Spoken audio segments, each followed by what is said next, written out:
Good morning students. तो हम आज अपना पार्ट 5 पढ़ेंगे 8th क्लास का। तो हमारा टॉपिक है आज general properties of plastics. Last topic में हमने प्लास्टिक के बारे में पढ़ा था और प्लास्टिक्स के टाइप्स भी पढ़े थे। ठीक है, तो आज हम कुछ प्रॉपर्टीज़ पढ़ेंगे प्लास्टिक्स की। तो कुछ सबसे पहले बात करते हैं प्रॉपर्टीज़ की। तो सबसे पहली प्रॉपर्टी है हमारी, जो प्लास्टिक होती हैं वो नॉन रिएक्टिव होती हैं। इसका मतलब जो प्लास्टिक है वो इंसॉल्युबल होती हैं पानी में। नॉन रिएक्टिव मतलब वो किसी के साथ रिएक्ट नहीं करती हैं। तो इसका मतलब जो इंसॉल्युबल होंगी ये पानी में और किसी भी केमिकल से नॉर्मल कंडीशंस में वो क्या नहीं होंगी, डिग्रेड नहीं होंगी या अफेक्टेड नहीं होंगी। They are ideal substitute for metals, glass and wood. देखो ये वुड, ग्लास और मेटल्स के लिए एक सब्सटीट्यूट का काम करती है। सब्सटीट्यूट मतलब हम would, glass and all in सब चीज़ों की जगह मोस्टली प्लास्टिक का ही यूज़ करते हैं। ठीक है, unlike metals they do not corrode easily. और मेटल्स, जैसे कि अगर हम इसे मेटल्स से कंपेयर करें तो ये क्या नहीं करता, कोरोड नहीं करता, मतलब रस्ट नहीं आता, इस पर जंक नहीं लगता, कभी ख़राब नहीं होता।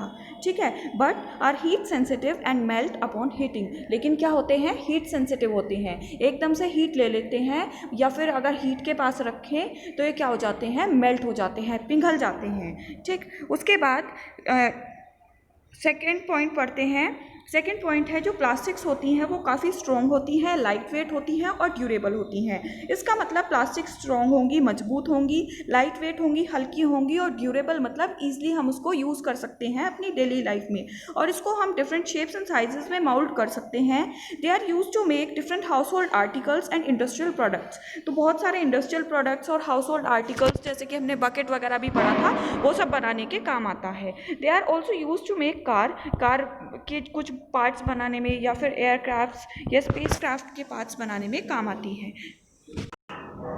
उसके बाद they are cheaper than, way less than the metallic counterparts. मतलब ये काफ़ी सस्ती भी होती है अगर हम इसको कंपेयर करते हैं than that of the metals.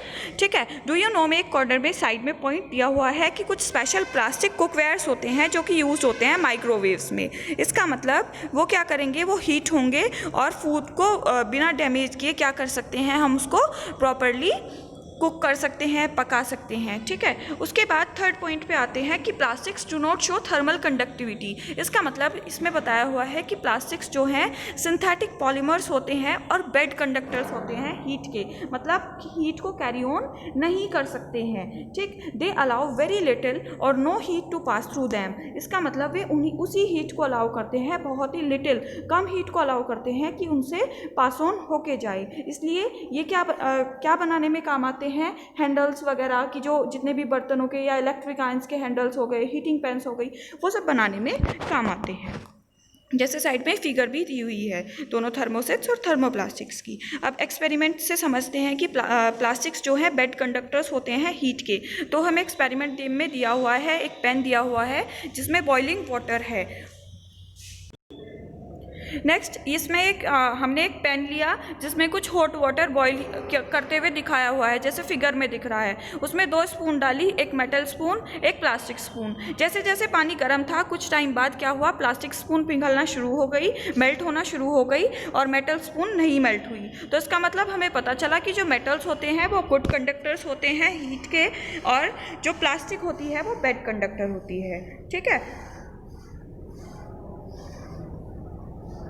अब लास्ट प्रॉपर्टी है कि जो प्लास्टिक्स है वो इलेक्ट्रिकल कंडक्टिविटी शो नहीं करती हैं। तो जो जितनी भी सिंथेटिक पॉलीमर्स होते हैं जैसे प्लास्टिक, वो इंसुलेटर होते हैं और बेड कंडक्टर होते हैं इलेक्ट्रिक करंट के। ठीक है, तो जो हमने देखा है कि जो प्लास्टिक कलर्ड वायर्स की कोटिंग होती है ना, वो इलेक्ट्रिकल वायर्स की, वो कैसे होती है, वो प्लास्टिक से कवर्ड होती है। साइड में एक डू यू नो पॉइंट दिया हुआ है जिसमें लिखा हुआ है टेफ्लॉन या पॉलीटेट्राफ्लोरोइथाइलीन। ये डिस्कवर हुआ था 1938 में और वो कोटिंग्स के लिए, नॉन स्टिक कुकवेयर की कोटिंग के लिए यूज़ किया जाता है। टेफ्लॉन में हाई मेल्टिंग पॉइंट होता है, जबकि अदर प्लास्टिक्स जो है वो कभी मतलब वो प्लास्टिक मटेरियल पे स्टिक नहीं होता। तो ये कुकिंग और इफ़ेक्टिव और मतलब अच्छी कुकिंग के लिए यूज़ किया जाता है। ठीक, एक्सपेरिमेंट दिया हुआ है कि इलेक्ट्रिकल कंडक्टिविटी कैसे शो करता है प्लास्टिक। तो हमने क्या किया, एक सर्किट सेट किया जिसमें एक बैटरी, बल्ब और कंडक्टिंग वायर्स अटैच किए। ठीक, एक मेटल, रबर और प्लास्टिक ऑब्जेक्ट्स भी इससे क्या किया हमने कनेक्ट करके देखा और हमें क्या पता चला कि इसमें इलेक्ट्रिसिटी पास नहीं हुई है। इलेक्ट्रिसिटी पास नहीं हुई तो इसका मतलब है कि ये क्या है, ये बेड कंडक्टर है प्लास्टिक, किसका, इलेक्ट्रिसिटी, और ये अलाउ नहीं करता कि इलेक्ट्रिक करंट इससे पास हो सके। ठीक है, उसके बाद बात करते हैं, अब हमने प्रॉपर्टीज़ पढ़ ली तो आपका होमवर्क रहेगा कि आप बताओगे कि एक्सप्लेन हाउ कैन यू से प्लास्टिक्स जो हैं वो नॉन रिएक्टिव नेचर की होती हैं। दूसरा एक्टिविटी में हमने अभी पढ़ा है कि मेटल्स जो होते हैं वो कौन से कंडक्टर्स होते हैं और प्लास्टिक्स कौन से कंडक्टर होते हैं हीट के।